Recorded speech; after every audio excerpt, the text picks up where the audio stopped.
जो दूसरों को दुख देता है, छल कपट करता है, दूसरों को शोषण वृत्ति रखता है, वो कभी सुखी नहीं हो सकता।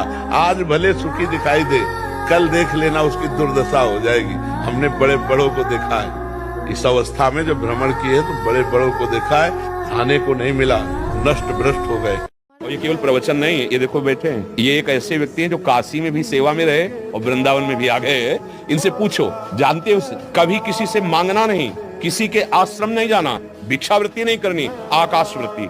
जो ईश्वर घाट पे दे देगा वही पालेंगे, अन्यथा नहीं। तो जब तक ये नहीं आए थे तब तक भरपेट भोजन नहीं मिला था घाट में, क्योंकि केवल शाम के निकल के आते थे और ऐसे जहां भिक्षुक जन बैठते हैं, बैठ गए तो कोई इतना सतुआ डाल दिया, कोई एक पीस बर्फी डाल दी, और किसी किसी दिन नहीं भी मिला, गंगा जल पान। ये बात हमारी पकड़ लेना, कोई तुम्हारा साथी नहीं है, भगवान के सिवा कोई साथी नहीं है। जिसको तुम सहयोगी मानोगे वही तुम्हारी जड़ काटने की चेष्टा करेगा।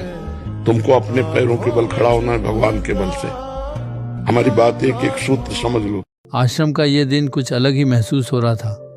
सूरज की किरणें तो पहले जैसी ही थी, पर वातावरण में कोई अदृश्य मौन तैर रहा था। नीम करौली बाबा बाकी दिनों से अत्यंत प्रसन्न दिखाई दे रहे थे। उन्होंने कुछ भक्तों को पास बुलाया और कहा, हनुमान चालीसा सुनाओ। भक्त श्रद्धा से चालीसा पढ़ने लगे।